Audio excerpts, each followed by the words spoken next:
So paano nga ba natin mapapalaki agad ang ating alagang crayfish? So, ang unang tips na mabibigay ko sa inyo is kailangan pakainin natin sila ng high protein diet, tulad ng Integra o PO2 or kahit dog food, basta high in protein. So, ayun ang mga magpapalaki sa kanila.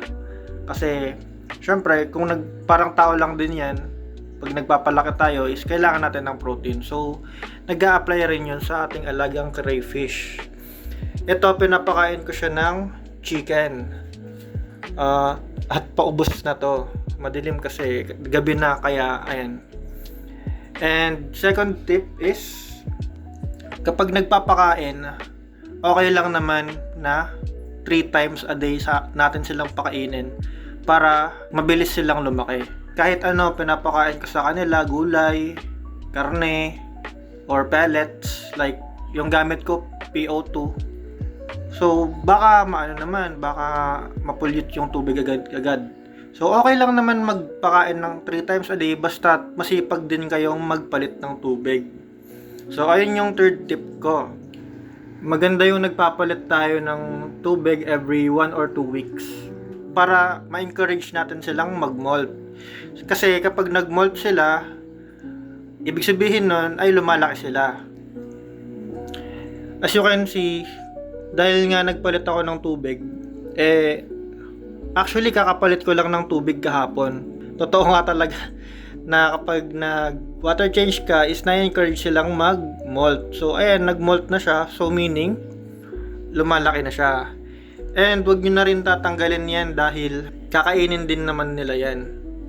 Ang fourth tip ko ay lagi dapat tayong may stock na pagkain para may snack sila if ever nakulangan sila or nagutom sila. Kapag tulog na tayo, may makakain sila. Meron akong linagay na kangkong dyan para kapag nagutom siya is ready to eat na lang, kukuha na lang siya. Ang last tip ko ay stress-free environment. As you can see dito, sinadya ko talaga na mag-isa lang siya. Dahil fino-focus ko nga siyang lumaki agad. And experiment na din to at the same time. Dapat maiwasan natin na mastorbo ang ating mga alagang crayfish. Dahil kapag na-stress sila, ito pa yung isa sa dahilan bakit bumabagal silang lumaki. And dapat maiwasan din natin na mabuli sila ng kapwa nila crayfish. Dahil kapag nabubuli sila ng kapwa nila crayfish is naaagawan sila ng mga pagkain na nakakapagpatagal sa paglaki ng ating mga alaga. So ayun lang naman guys ang kailangan natin. Comment na lang kayo if meron pa kayong ibang katanungan na gusto nyong sagutin ko. And that's all. Peace out. See you next time.